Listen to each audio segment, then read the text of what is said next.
Aloha, good morning everyone. We are live here in Hawaiian Paradise Park. We've got some sun peeking in and peeking out, so we may have some shadows at the beginning, but I can see this beautiful clouds coming in. And while we're waiting for people to gather, it looks like tag friend, okay.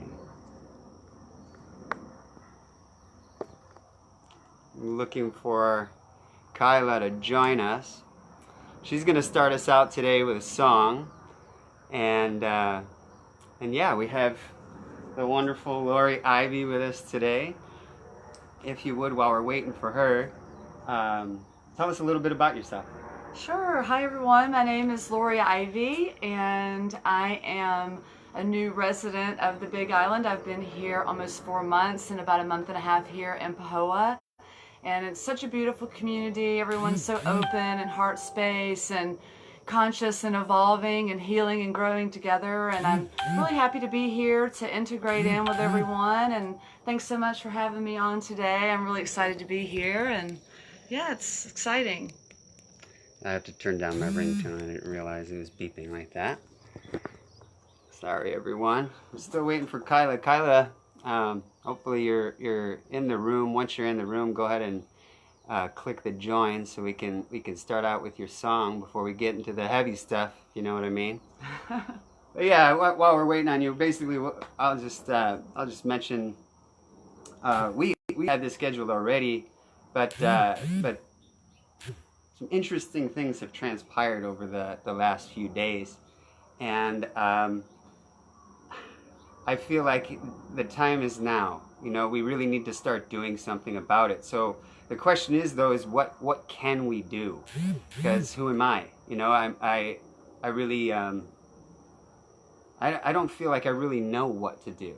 And if anything, if all we're doing is having open, clear communication and discussions about it, Yeah. I feel like we're making progress. You know, because it feels like sometimes just when we get started talking, it gets shut down right away because of the shame, the guilt, and the blame. So we've got to climb, which is why we're calling this victimhood. We've got to climb out of victimhood in order to get anywhere. We definitely need to honor what has happened, though. But we've got to get out of the place of victimizing ourselves and playing this blame game. The shame thing, the guilt thing comes up, and then there's no responsibility taken. And you know, in part, I think what you were discussing this morning is we haven't been taught responsibility, and that makes things a little difficult when we start to talk about the subject. Yeah. So yeah, I'm hoping Kyla comes in before we dive deep into this, because we have a lot of wonderful things to say. First off, I just want to remind you what I'm doing with this group, with the sexual misconduct group. I'm not naming anybody. I'm not pointing out anybody or anything. I've already gotten 2 angry men messaging me about it. But don't worry, okay? That's not what I'm here to do. I only want to create a safe space for people to admit that they did something. And it's just the beginning, you know? And I also want to create a safe space for men and women alike to express what's happened. Yeah. Well, and that's the thing, you know, like victimhood circumstances that create our mental, our conscious and subconscious realities. You know, like when we engage in behaviors that are not aligned with us and we engage in behaviors from other people, it's just like subconscious mind programming. It's not normal to be in victimhood. That's why it doesn't feel good. And like we were talking about, we're not taught those things when we're young, and it triggers us to even be open to talk about them with others. And so it is about creating a safe environment so we can come together and work on solutions versus pointing fingers and being in victimhood. I'm trying to get Kyla on. Kyla, send the request if you would. if we can't get her on now, we'll just go ahead and dive into it. Sure. What I was actually hoping for is to lighten the load and the energy a little bit. You shared it on your page already? Yeah. Okay, so yeah, we got through the formalities already. I definitely, my intention was to lighten the load a little bit with a beautiful song from Kyla, but maybe it might be better more towards the middle of this, so we can bring it back to sweetness and love. There's Kyla. Aloha, beloveds. Calling Mercury speedy download the Facebook. Oh, she's downloading the Facebook app. Okay, cool. Okay, Thank you for letting us know what's going on. So yeah, we'll go ahead and get started. Thank you everybody for joining. If you would also take this time yourselves, if you agree that we need to get this out there, we need to talk about it, we need to share. That's the first step and most important step, is we have to feel comfortable talking about it, sharing it. So right now, take the time, go to the bottom of your screen. There's an option to share this. Start sharing it in your favorite groups and all that. And yeah, we're gonna go ahead and get started. Lori Ivy is a relatively new friend of mine, and I really appreciate your live videos. Thank you. And I really appreciate all the things that you have to say. You're able to channel, and I see you working with energy, and everything has energy. Mm-hmm. Hi Lupe, I love you. Thanks for taking care of me while I was in Phoenix. I love you so much. But yeah, so with that, if you would take it away and explain, maybe introduce yourself formally and explain where you came from and what your plans are.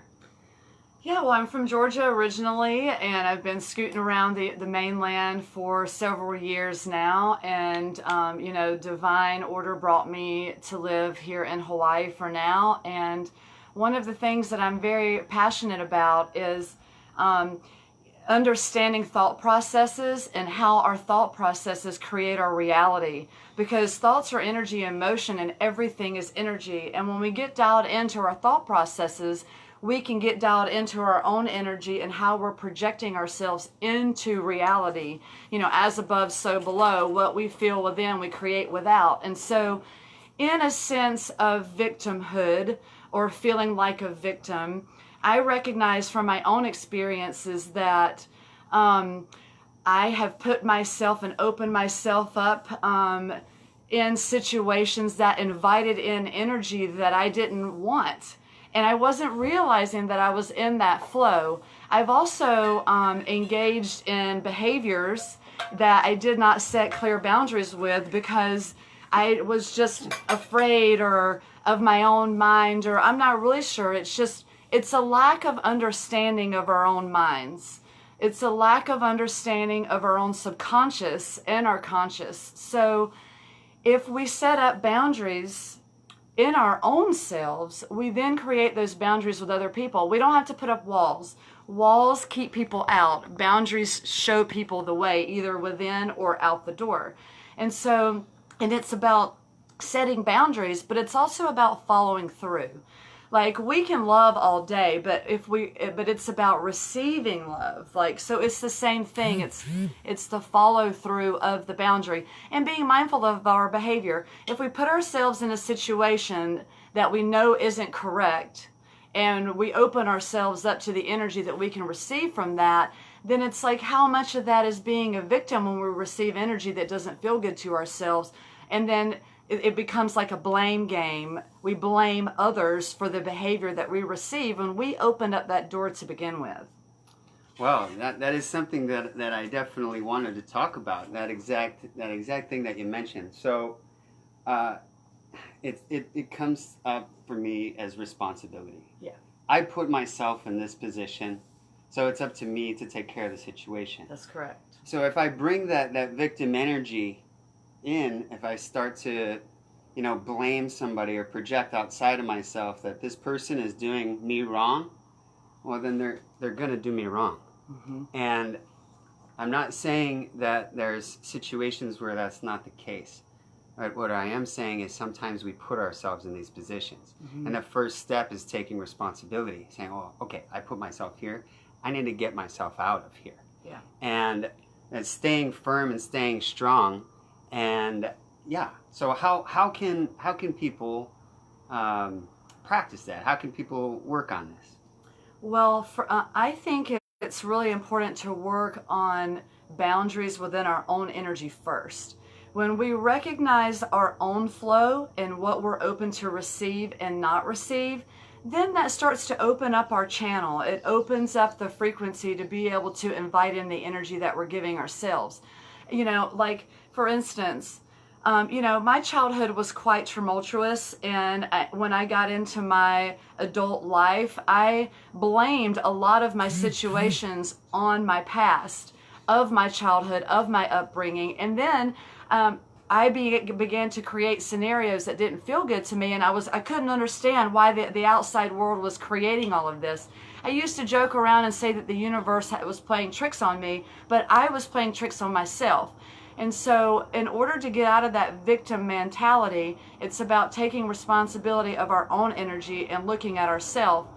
Like if someone brings an energy at me that doesn't feel good, or someone lashes out, I take a moment to go, oh, this is some sort of mirrored reflection, versus giving that energy back, because energy entanglement is a real thing.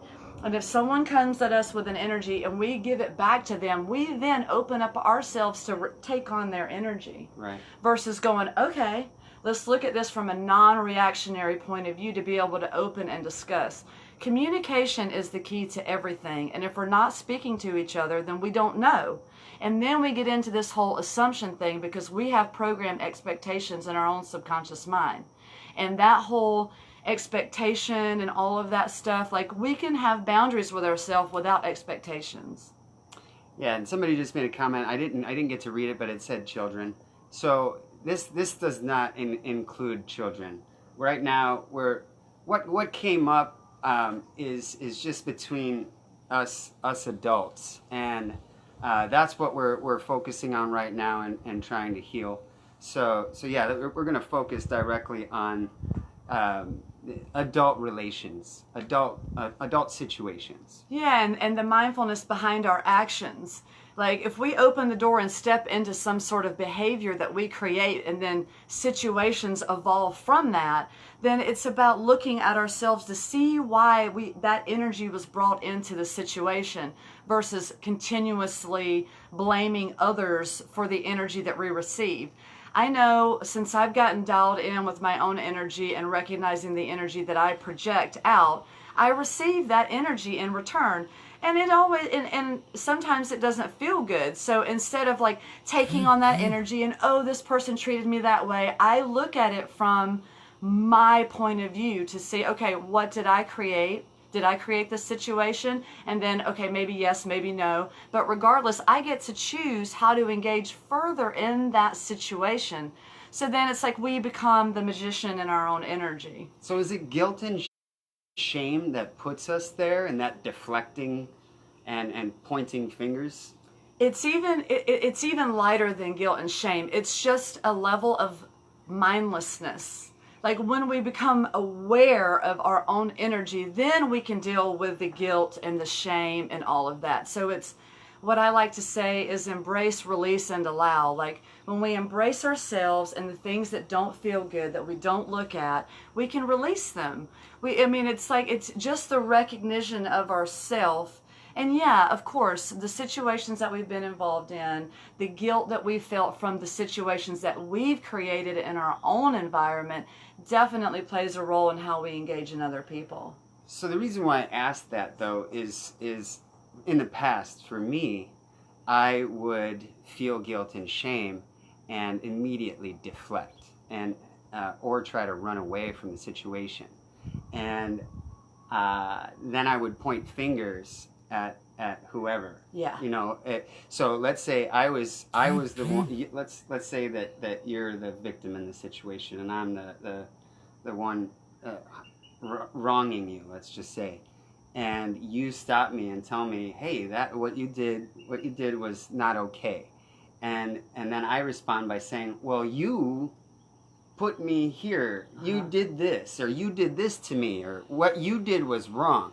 Well, then the funhouse mirror takes place. Yeah. And you just start bouncing bullshit after bullshit off of each other because nobody stops to take responsibility. And then you get into, but wait, you're the one that harmed me. Why do I have to take responsibility? Well, the reflection's going to happen. So if you're the one taking responsibility, if you stop the situation and just say, hey, I feel wronged by what you did, but don't take it personal just yet. Hear me out. I'm sorry that I even allowed the beginning of this situation because I saw the signs. I want to apologize for that, and I forgive you. But we're going to stop this right now. And we're going to clear this energy. And we're going to start all over brand new. Or I'm just going to remove myself from the situation. Because like I said at the very beginning of this, after my post yesterday, 2 men have reached out to me that I didn't name. I didn't say anything in regards directly to them, and they both reached out, and one of them in a very, very defensive and aggressive way. And I just find that ironic, but that's the reason why, is because of the guilt and shame. And you're allowing, as a man, let me tell you, if you're allowing your feelings to influence your behavior in a reactionary way, it's not always going to be good. Yeah, you do have some positive results, especially when it comes to love. You know, if you're reacting with just to your feelings in regards to love, yeah, it's usually pretty wonderful. You know,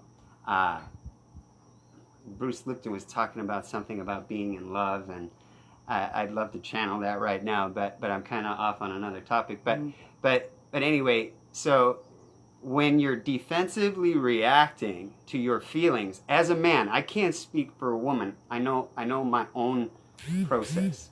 When I used to do that, when I used to behave in that way, I'm not channeling my center. Yeah. I'm not coming from my heart. I'm allowing these little voices to tell me that I didn't do anything wrong and that I need to react, I need to protect, I need to be dominant, I need to push this away, or I need to take control of it. And that's only going to make things worse, man. That's really only going to make things worse. It perpetuates the behavior. We are the company we keep. So if someone, even if we're not involving ourselves in the situation that's going on, but we're allowing it to happen around us, we're involved. And so I think that that's where it comes into not only being mindful of ourselves, but the energy around us that influences other people's behavior. Like, we as humans are influential people. We influence each other whether we realize it or not by our actions and words with everyone that we encounter, everyone that's watching and paying attention. So then, since we know that, then it's up to us to choose who we have around us, who we choose to engage with, and how we share that energy with others. Because yeah, like, life doesn't have to be defensive. It doesn't have to be heavy. It can just be from a communicative way. Even if it's not received on the other end, at least we've spoken our truth and we can cut the energy cord and not carry around all of that energy. I think that we get energetically entangled with people and we can carry it around and a month later continue to talk about the same situation versus finding a solution and cutting the energy cord. Mm-hmm. And it doesn't have to be with that person. The energy cord cutting comes from within. It comes from within. We want that apology, and we want that conversation from people, and we want sometimes revenge and things like that, and that is unhealthy energy entanglement. Let's talk a little bit more about what you just said, because I find myself in the same situation where I want that apology. Yeah. And I've decided I'm not going to be okay, and I'm not going to quit until I get it. And now I recognize that behavior. Yeah. And I stop it because once again, I'm not in my center. And love is what drives me. Yeah. And it's what drives us all, actually. It's what drives us all. Yeah. And as long as I'm tapping into that, and sometimes it does literally take that. Uh-huh.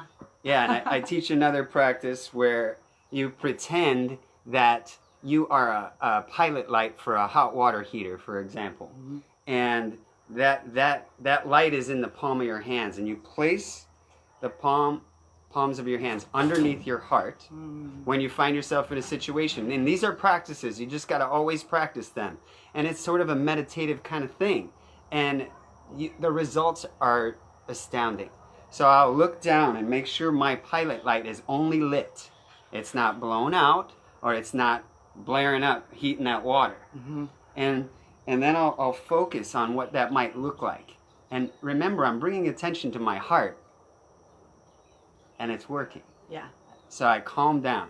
I remember, oh, okay, I don't want to be heated. I also don't want my pilot light to go out. Mm-hmm. So I'm coming back to my center. There's Tony Robbins has his own heart exercise like that, and it just works for me. But you got to practice these things so you remember to use them. Yeah. In practicing, what practicing does is our subconscious mind is our autopilot. Yeah. And a lot of the time we're not aware of that. So the practice we do, the mantras and, the energy work and all of those things is really programming our subconscious mind to put us on a elevated frequency of autopilot. And one of the things that I do, being really sensitive to energy now and feeling it when it comes in, is we receive the energy of others right here in our solar plexus. And so when I start to feel that, then the gut, whether it's an anxiety feeling or whatever, I will grab that energy and look at it to shift it versus reflecting it back. Yeah. That is self-mastery. That is internal wisdom to shift energy, because it's not about anyone else, even though we receive other people's energy. It's about ourselves and how we engage with that energy in ourselves, about ourselves, with other people. Right. Yeah. Wow. That's pretty powerful. So yeah, the practices, because what she mentioned about the subconscious mind, it just helps bring more of that in. And when you're practicing, you're dialing it in, you're expanding your data, let's say. Your all the programming that you receive, which is why we call this B programming, all the programming that you received is subconsciously firing constantly. So you're practicing in your conscious mind to get that subconscious mind expanding. Absolutely. And Bruce Lipton talks about that very thing, and that's why I talk about love so much, because it's my biggest practice. It's what helps me not react, but I do react. Okay, and I don't want to ever pretend to be better than anybody else. That's not at all what I'm doing here. I just want to help. Part of the reason why I wanted to create this group, aside from this podcast and this podcast, is I want to create a safe space. Yeah. And I want to also create opportunities for people to learn how to deal with this stuff. Mm-hmm. So I'll bring people that are practicing this on the show, and then hopefully with this group, with this sexual misconduct group, we can get teachers out there to help us learn how to deal with this shit. Mm-hmm. And that's all I want to do. That's really all I want to do. And to be honest, I really don't have the time or the energy to devote so much energy to this one thing. Right. But if I can at least get us talking about it, then I'll feel like I'm doing something. So the first step that I did was take responsibility for some of the things that I've done in my past that I'm certainly not proud of, and I know that the difference is I want to get better. Yeah, and you don't have to be proud of those situations. No one says we have to be proud or guilty or anything. It's like these situations happened in our life in the past, to us and from us, but in this moment we're not in that same consciousness. So if we continue to put ourselves back there, we're not elevating our frequency. So it's about recognizing it, feeling it, embracing it, and sending it out. And sometimes we can do that real quick, and sometimes we have to really do that deep practice for some time. Vulnerability is the magic of being a human. It means we're open, we allow ourselves to express ourselves more, and we aren't always received, even by ourselves, from ourselves. Right. So that guilt and the shame and whatever kind of adjectives we want to put on our energy is just old programming. It's just the recognition, like, oh, I don't have to be afraid of myself. Yeah. Oh, I don't have to be afraid of my emotions and how I feel. And especially, we don't have to be afraid of other people. Right. That one was a hard one for me to learn. not being afraid of other people. Uh-huh. Because, you know, you feel intimidated, especially when somebody comes off in a dominant fashion. You feel intimidated, and your response is to bring that energy right back. But if I remind myself that I'm simply here to love, and that's it, and do my practices more and more, my response can be a little softer. And it may even just be, hey, I can't talk about this right now. I just can't. I love you, and I can't talk about this right now. Can we get back to this later? And yeah, so let's talk a little bit more about the things that we were talking about earlier. You know, like some examples, maybe. Maybe give us some examples to start out with. And so that we can talk a little more in depth about what we're discussing now. You know, like the history, where things come from, our programming. Yeah, our programming. You know, I know that we are born in the light of love, but we also come here with things in our DNA, and so there's that aspect. And then we are programmed significantly from the age we're born up until we're like 5 years old. Like, so much so. Like, we get really programmed. And then, of course, the things that we see when we're not able to express ourselves as a child because we don't know how to, teaches us how to express ourselves when we become adults. And so it's like recognizing that, whoa, I didn't really have good examples of how to communicate and process my emotions properly and how to engage with other people. Like, just that recognition opens up the channel to heal.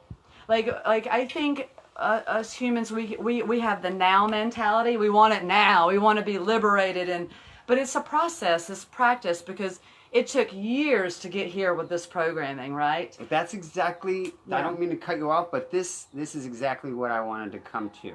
So it seems like there's a shift happening, right? Yes. And what I perceive is men are afraid. They're afraid that women are going to want to do the same thing to us as we did to them. And there's the guilt and shame again. But what I actually know in my heart is that women don't need that. And I mean, if they were to do it, whatever, you know, but women don't need that. They're the nurturers. They're here to heal. And I see this movement happening. Women standing firm in their power, standing strong, and I perceive sometimes men being afraid. So there's the denial that comes up. And we were talking about that earlier, but anyway, yeah, please continue. Well, and it's the same thing with women and men. We're all here to love, and we're all here to nurture. When we put ourselves in separate boxes, we become separate. Yes, women and men, hormonally, we feel things differently. Women give birth, men help create life. So there is a co-created effort between men and women. The only thing that separates us is the subconscious programming socially. Yes. Like, that's it. So when we get past the, well, she's a woman, so she feels this way, and he's a man, so it feels this way, it's like, no. We all love. We all feel the same thing. It doesn't matter where you live, what body you're in, what color you are. None of that stuff matters. So when we can just come clear to the table and just be open and vulnerable, be like, hey, I don't want to hurt anymore. I don't want to hurt other people. No one wants to hurt each other, even if we're doing it. So it's all programming. So when we can come together and recognize that we need to see people before we choose to engage with them in certain ways, then it's like we shield our energy a little bit better, and we can be open. And, you know, I recognize that past situations influence how we see others. And if we're constantly walking around seeing men as cheaters, if we're constantly walking around seeing women as belittling and berating, well, that's what we're going to attract. Yeah. If we continue to talk about what we don't want, that's what we manifest. If we talk about what we want, that's what we manifest. Our words and thoughts create the reality that we live in. So really, it's about just being open and vulnerable and communicating with people when it feels right. For me, when I was younger, I was a very open book, and I would just give all of my energy to every single person I met, just give and give and give and give and give. And my cup was drained. Yeah. And it wasn't until I started to love myself that it runneth over. And Oh, this is another good place to go. yeah. Yes. And we all sip from the cup. Like, we all sip from the cup, right? So it's like when we open our spectrum with someone, we hand them our cup to sip from. And so it's like, how many people are drinking out of your cup? And are you drinking out of your cup? And are you filling it back up? What about the seeking aspect? Oh, yeah. The seeking aspect of a partner? Or what do you think? Just in general, looking outside yourself to get something fulfilled. Yeah. That whole thing. Like, I know for me, I was in a very codependent, subconscious state of mind. And I'm still cutting those energy cords with myself. It's a process. Yeah, and still got a lot of work, too. I was not given the love as a child, so I wasn't taught how to love and receive love. And so I have spent the majority of my almost 40 years looking for the outside world to give me what I needed. And it was like, well, wait, but what do I need? Yeah. Right? Yeah, What is it I need? And it's like, oh, I can give it to myself, and then the universe starts to reflect that. Right. If we're constantly reaching out for the outside world to give us something and we're not living authentically in that light, the ley lines get crossed over and the energy can't flow properly. So seeking in the outside world, sure, we can get a lot of fulfillment from the outside world, but if we're healthy in our own spectrum within that, then the energy just flows a lot easier and more divinely. Yes, and that, so all of these things are things that we can learn how to practice. So that's what I've had to do, because I definitely used to seek outside myself for fulfillment. You know, I needed to be in a relationship, or I needed a woman in order to feel love. I needed nurturing, or I didn't feel love. I needed to be adored by women in order to feel love. Yeah. And that, my friends, is probably the root of most of this. Yeah. You know, especially because we receive trauma in these situations that we don't even realize is trauma. So here, this topic is uncomfortable, which is why we don't talk about it, right? And that's we got to change that. Yeah. So, and then you get ridiculed for talking about it. So, like circumcision, people, that's the first sexual trauma that you receive. And who did that to you? You know, so you apply subconsciously, without you even being aware of it, you apply that to who did it to you. But then you have people that come in and say, oh, get over it. Well, that's where it really starts to press and become a serious situation, because now you're feeling guilt and shame because you allowed this energy to come here and say that you can't feel something. To program the mind. Right. From the outside source. Right. And that's one thing I've noticed. I'm sorry, I didn't mean to cut you off. Cover. I just noticed, like, being authentic, speaking our truth, is not always received. No. And I became introverted in speaking my truth because of the energy that I received damaged me. I felt like it damaged me to where I wasn't speaking my truth anymore. And I realize now that no matter how it's received, that it's up to first the way I communicate my authenticity, the words I pick, the energy I give out. And the more I speak my truth, the more I speak my authenticity, those people that don't agree with that just go away, and then I align with people that see it. It's like boom, boom, boom, boom, boom, boom, boom, boom, boom. It's like, oh, you didn't like it? Okay, next. Yeah. And it's like the universe continues to give us the more we love ourselves, and we do that by speaking truth, even if other people don't like it.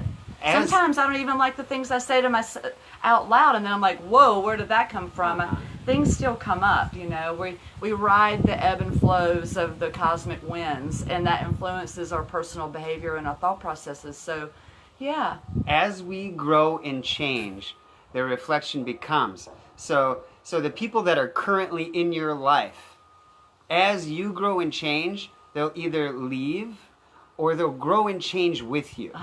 And that's why I love being in the relationship that I'm in, because even though it was codependent, and may even still be slightly codependent, as we have evolved, as we have grown and changed, we've done it together.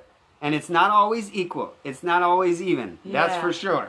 You know, but getting away from the guilt and shame and saying that it has to be even is a big deal. Yeah. You know, and just allowing people their process, and maybe they can't be in your life right now. Maybe you need a break. Maybe you need space. right? But when you're growing, your reflections will grow with you, or they'll get out of your way, and even identifying things in itself is probably maybe something that you don't have to do. Oh, this person is this way. Maybe don't do that. Just honor what maybe that reflection has given you, That's right. But then don't label them as that forever, because and you don't have to force somebody to change. That's another big deal. We can't. We cannot force. If somebody doesn't want to listen to the shit you have to say, they're not going to. There's nothing that you could do to change them. So stop frustrating yourself by trying to change somebody. Yes. They're going to either appreciate what you're doing or not.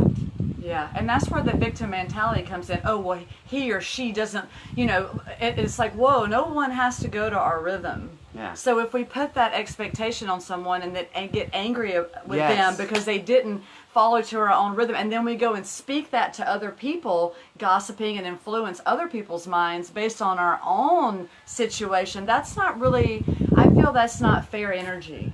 I think we have to take responsibility for our own selves and recognize that no one has to do anything they don't want to do, including ourselves.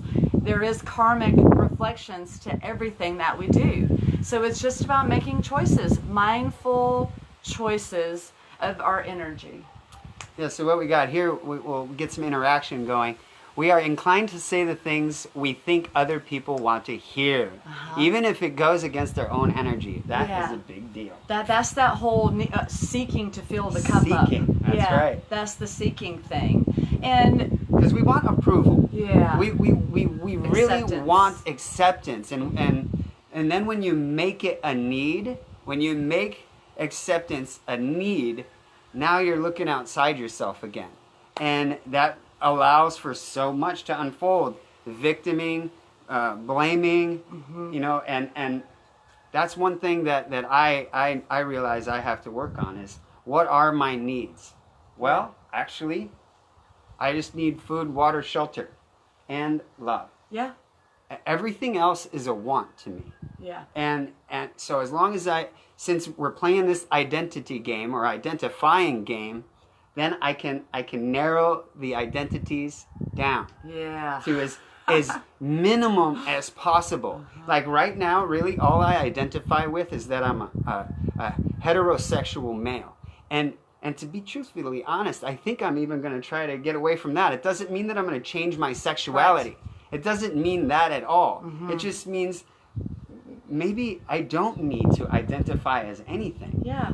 I feel quite androgynous now. I am a woman in a female vessel, but my avatar is both. My avatar is mindfulness, not feminine or masculine. It's just recognizing and seeing energy, and wow, it's freedom to feel that way. So freeing. Holy shit. I don't have this I'm a feminist or like all of this stuff. It's like, well, no, I can be proud to be who I am, what I am, not necessarily like the identity that society or even the vessel I'm in plays a role in. Love is mindfulness, period. It doesn't matter where it comes from. Right. It doesn't matter where it's come from. And that's another thing too. So I was mentioning haters yesterday. And ultimately, of course, they're going to be there. So what are they there for? Well, they're there to keep you honest. And, I have a couple of people that they won't comment or like or anything on my page until there's something that triggers them. Because it's a trigger. That's where that comes from. It's not that they're hating. It's that all of a sudden they're subconsciously triggered, so their defense mechanism is to come out in a vibration that doesn't feel good. Because they don't feel good within. Right. Because they don't feel good within. Yeah, and jealousy comes up. Frustration and anger and so on come up because of resentment. And all of these things, we can learn little practices to work on them. Yeah.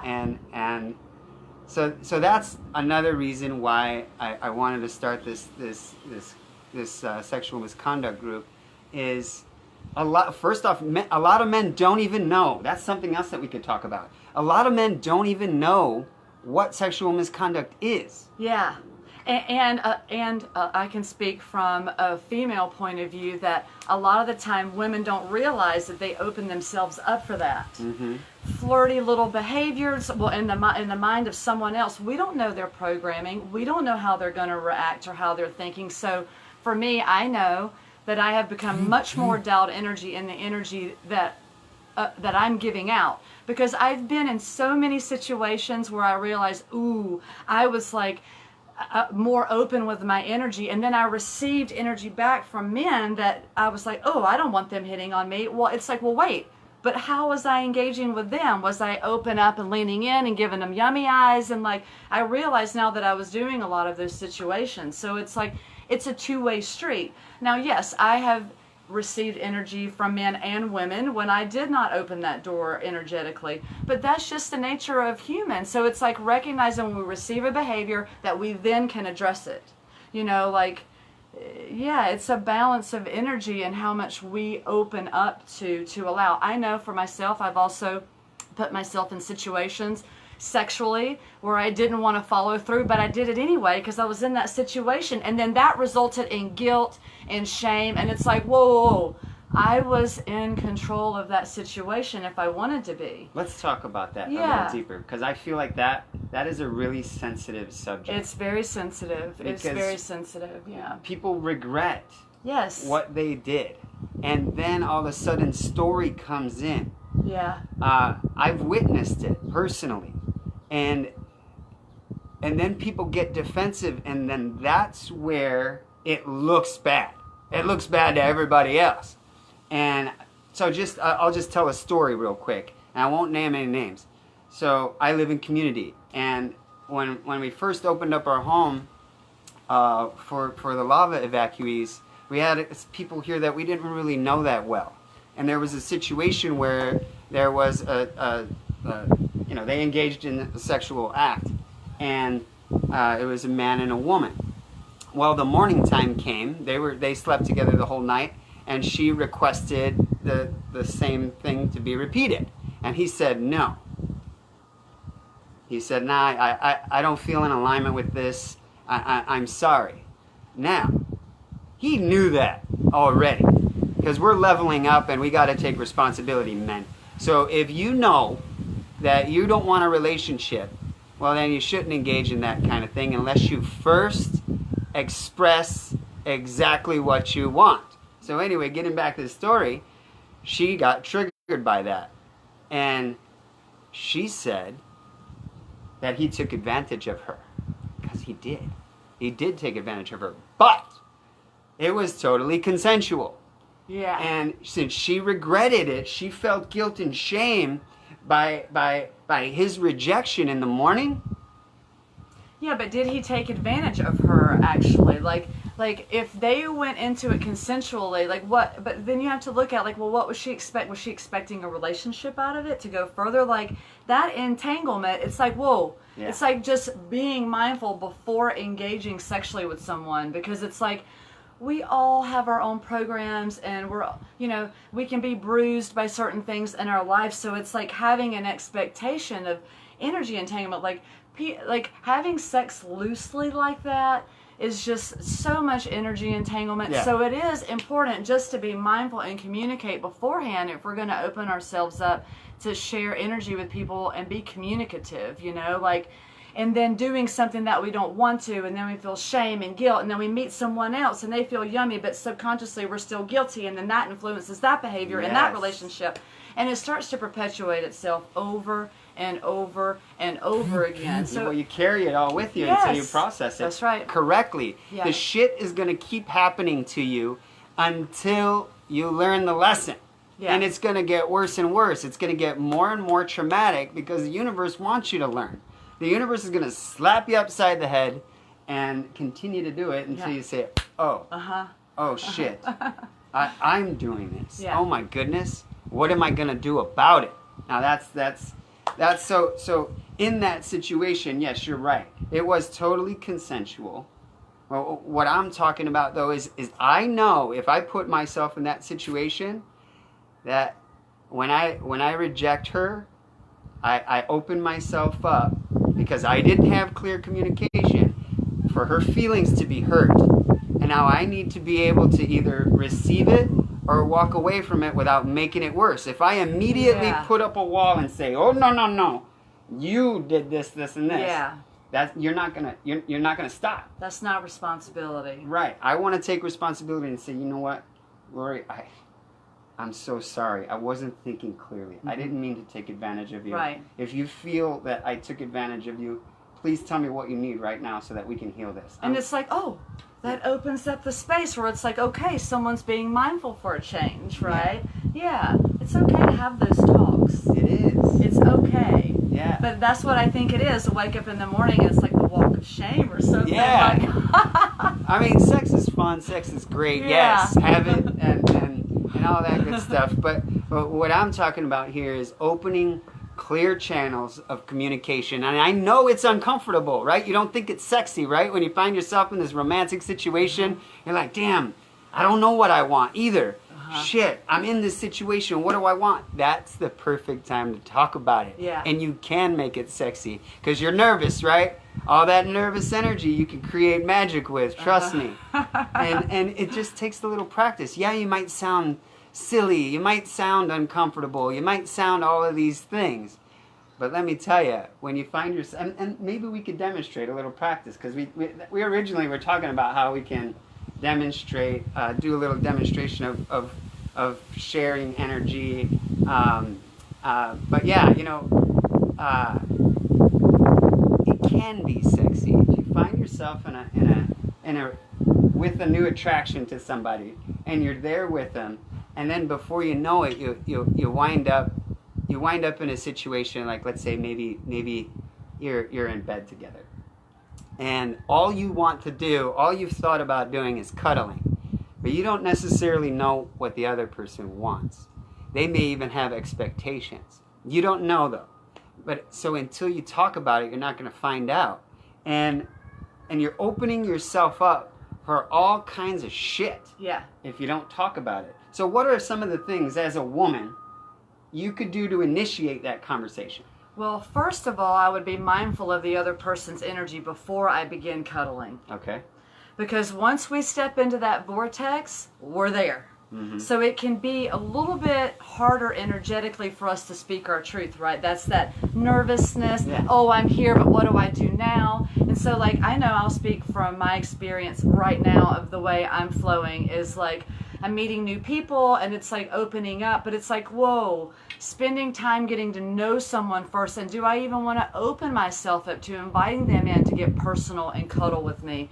That is part of the entanglement. So let's just say that we're already there. We're cuddling, you know, and then we're like, oh, maybe this isn't the right thing, or maybe they want something more than me. That's when it's time to just open it up and say, hey, I'm enjoying sharing space with you and spending time. I'm in a space of being really mindful right now, and cuddling is nice. It feels good. You know, what are your expectations? You know, what are you wanting to get out of this? If they're wanting to get anything at all. Right. And so I think it's really responsible to have those conversations, because it like literally you can feel it off of your shoulders. Yes. And it's like, oh, okay, now we're in this place. And if the person doesn't like it, if they get defensive and angry, they can get up and walk out, because they're not someone that we should be cuddling with anyway. And let me tell you something too, and this is from a hetero male's perspective to a hetero female's perspective, or when men and women could be sharing time together. I don't want to exclude anybody else, but this is all I know. So women, I'm speaking to you on this, for this situation. Most men are totally willing to do just whatever you want to do. So it's true, really. Yeah, like you can dictate the whole situation. Yeah. We love to give you that power. It feels good to us to know that you're choosing what's happening, because then we feel like we're being chosen. Yeah. You know, we're like, oh shit, she feels comfortable enough to cuddle with me. Okay, that's it. Our mind doesn't even really go further than that as far as expectations. We do have wants, of course. Maybe if I find myself cuddling with you, I might be thinking about, oh, I want to take her clothes off. But once you start to feel the situation out, and maybe remove a bra strap, and that bra strap comes right back up, most men are cool. They're just like, oh, I'm good. Yeah. And as long as you voice that, hey, we're just going to keep the clothes on today. Yeah. Most men are totally just fine. Yes. Yeah. But what we're discussing here is how you gotta address these things first. Yeah. And make it sexy, make it fun, or make it not sexy or not fun if you don't want that energy. Yeah, we don't have to put that out. That's exactly right. Like, we do not have to give an energy to anyone that we don't feel good about. Right. Period. Yeah. And there's a lot of power in that, and it takes practice. It takes practice to get used to being in that rhythm, because it's such deep programming for why we're not in that spectrum of energy responsibility. So the number one thing is being gentle to ourselves, loving ourselves the way we want someone else to love us, and then other people will. And that's the whole point of the group again, or another point of the group is maybe we all don't know these things, right? So what can I do to help? I can get people that know what they're talking about. I can get reflections that can share, and they're willing to share all of this information with us, so we can make it more comfortable, make it finally normal to talk about this shit. I mean, it really should be, right? We should be able to just randomly walk up to somebody that we're attracted to and be able to a full-on empowering conversation. Mm-hmm. Somebody just said empowering women to step into their power. Yes. Yeah, and empowering men to step into their power. We all, when we step into our power, it's like, boom, there's this new vibration that we can co-create at a much, much higher aligned vibration. Yeah. Yeah. So we're gonna kind of close here, but what? No, it's you and me. We're gonna get ready to close here, but we want to field some questions. So please take your time and write out some questions right now. There's a little bit of delay, obviously, but yeah, as soon as we start getting your questions, we'll address them. But while we're waiting for that, the group I'm hoping to get out of that is a safe space for men to know, or women to know that they can request forgiveness by taking responsibility for their actions, and putting maybe as much as they want out there, whatever they have done in the past or currently doing that they feel they need forgiveness for. So that's one. The victimizing is out of this situation, okay? And then also bringing in people like Lori here to help us understand things, to help us understand what our power is. And then also people that have a better definition or explanation what sexual misconduct is. Mm-hmm. And then, most importantly, a place where people that feel victimized can come, feel safe, and have a place to express what happened to them. And then the people that are involved can collect this data, collect this information, go to the people. I feel comfortable going to the people or persons or whatever where these multiple accusations are pointed to, and say, hey, this is what happened. What's the solution? Yeah. It's about finding we can talk all day, but it's like, whoa, okay, that's cool. We heard each other. Now what's the solution? And I'd like to say something about forgiveness. Forgiveness comes from within. If we have an expectation that we require forgiveness, the validation from someone else to validate the forgiveness, that can get into an energy entanglement that doesn't allow forgiveness to take place.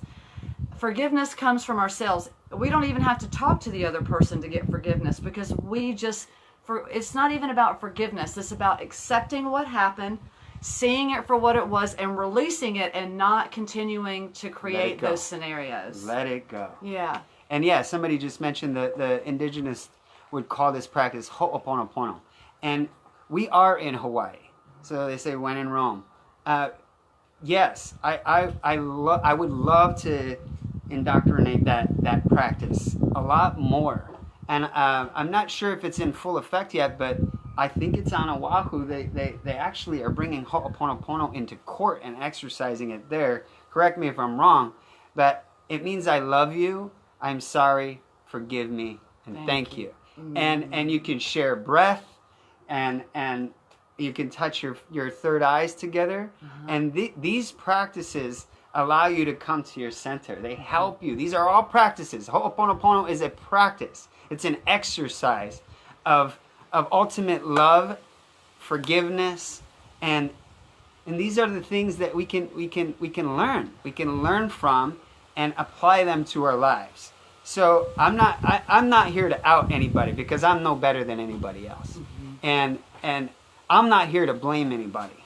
But what I do want is to help create a safe space for women and men. Yes. To take responsibility, for one. For two, to be able to request what they want. And for three, to be able to create a safe space where we can heal. And that's ultimately all I really want to do. And at a minimum, if all we're doing is talking about it, I will feel like I have at least done what I've wanted, accomplished what I've set out to do. Is I want to make these things more comfortable for us all to talk about, so that we can feel a little more free in ourselves and less judgmental of ourselves and others. Yeah, definitely. And that's what's so important, because when we're able to actually speak how we feel, that means we're removing it from our own consciousness to be able to look at it from, an objective perspective. And we can do that really well with people that are open and non-judgmental, so that we can hold space. And if anyone feels open and would like to message me personally about anything that you're going through, please feel free to do that in Messenger. And if I don't see your message, please just comment on a post and let me know that you've sent me a private message, because really it's just being open and vulnerable is a beautiful thing, and it's because we love. That's right. Yeah, it's coming from your heart. And it's really pretty much all I want. And it's the main reason why I started this podcast, is to share love, to influence more love, for it to spread, and then maybe we can have a little more understanding and compassion for our reflections out there. Absolutely. Thanks for creating this space. It's so beautiful to come together, because we all feel the same way. Only the circumstances we think separates us. That's right. Thank you for being on the show today. I really appreciate you. I appreciate your perspective, all you have to say. I think you're a really powerful woman. Thank you. And I feel like you are an inspiration to women everywhere. Oh, so thanks. And to men. I trust to men and women. That's we can right. Inspire each other. Yes. Thanks everybody for watching and tuning in.